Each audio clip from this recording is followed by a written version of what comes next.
another example that we like to show you is basically a setup that most of our clients have. Now, pretend you were to have a business and you have equipment and you have operations. Pretend maybe it's a manufacturing business. Now, I've been talking about this for a bit before about liability insurance. Now, liability insurance is important for almost any business, even on a personal level as well. If you're starting a business where there might be a chance of liability, you should definitely look into it. Now, in this example, equipment and operations into one entity. So one of the things that we usually see some of our clients do to basically protect themselves and also protect the items inside your business is to separate them. You'll notice that if something was to happen in this type of example, let's just pretend someone gets hurt because they trip over the equipment, one of the employees gets hurt, and all the income from the operations will be liable for it, and also the equipment will be liable for it. You got to be careful for that since they're all lumped together. Now, what we've seen some of our clients do, separate the equipment from the operations. This, of course, is very advanced, and it is not for everyone. But what some of our clients do is separate the equipment that the business owns and the operations of the business. That way, depending on what the nature of the case is, whether or not it was the operations that caused the liability or the equipment, they will be both separate. Normally speaking, such cases usually arise from the operations. From the operations company, this is where most of the business is conducted. This business is rarely ever seen. Reason being because Company A owns all the equipment, and there is a lease agreement between Company A and Company B. And Company B is where the name of the company that you only use to conduct day-to-day business and create invoices, where all the income comes in. And Company B is only leasing these equipment from Company A, so if anything was to happen here, this will be safe.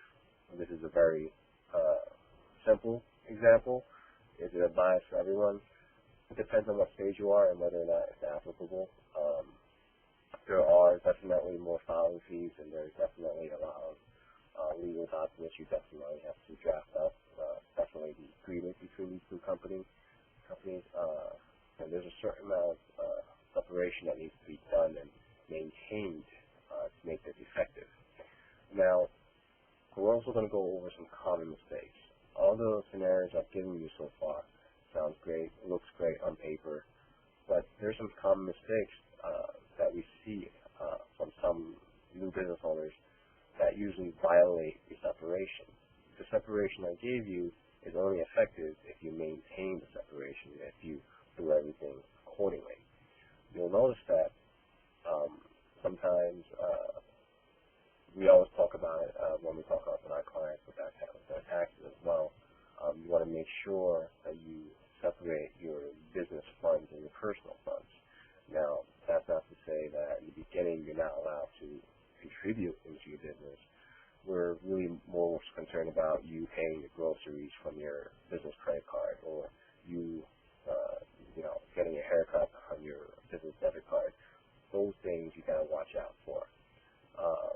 A few things that usually help substantiate the separateness of entities, and also to separate your business activities from your personal activities, and therefore your personal liabilities and your business liabilities, is to have an effective business plan. You might have heard about this so far since you've been with us. That's something that we do.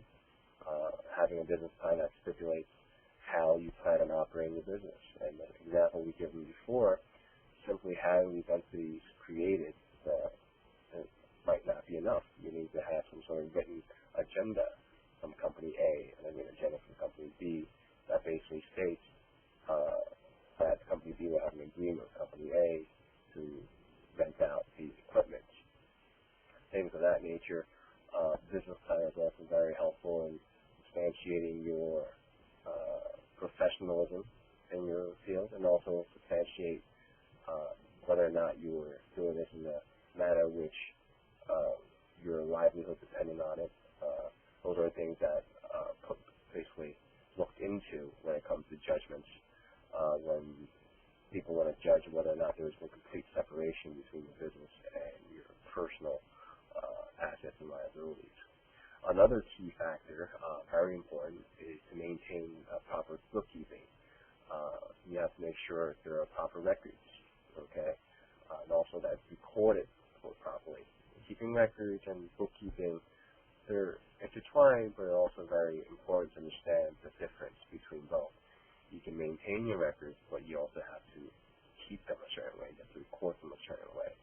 And you want to make sure that, once again, the funds are separated. Personal funds are not shown on the business books and are not shown on the business receipts. Keeping minutes are also very important when you're operating a business. Any type of business entity, you should always keep some sort of minutes. Now, most of you are single member or maybe just husband and wife operations. One of the most common questions we usually have with small businesses is, it's just me and my wife, Bobby. How am I supposed to have minutes? Am I supposed to go rent out a restaurant, or am I supposed to go to a hotel and rent out an office for 30 minutes and actually maintain minutes every single month? And the answer to that is no, you don't have to do it that way. One of the things I like to point out for this particular type of question is this. In a normal situation with other businesses, and when board members or when officers have board meetings, normally they would have a conversation on what the business has done in the last couple of months, or since the last meeting. They'll also discuss what plans the business will have in the future, projections that we talked about. If, let's pretend, you start your business and you decide to change your operations from retailing a specific item to a different product, then that would be also in your minutes as well. That's also a form of record keeping. Not the same as bookkeeping, but it's the same as a form of record keeping and maintaining records that basically prove that you operate in a business-like manner and that you've already well planned out. These minutes are also very helpful when you try to apply for a loan. Aside from the business plan and minutes in the books, all these are helpful in maintaining separateness and also important for applying for loans. Now, back to the minutes. The minutes also basically is a great way for you to keep track of basically how your business has done all these years. After a couple of years down the road, you might want to turn back and look at where your business has come from and what it's done.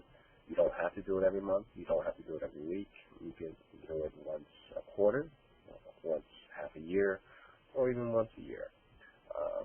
I would advise maybe once every single quarter at least, especially for new operations, to basically keep you in focus. Now, we discussed about this a little bit, a violation of separation between business and personal funds. For most of us, we're brand new, we're starting. Most of the funds that are going into our business are personal funds. That's okay. You have to understand that in the beginning, you're going to have to definitely put out some initial investment into your business, and that's understandable. So that's not a violation. Violation would be if you were to be up and running for a year or two, you're making money, at the same time you're paying your personal bills from your business account, or things like that nature, that would really compromise your separation. And also proper documentation of agreements and business decisions, that ties in with keeping your minutes as well, and it also ties in with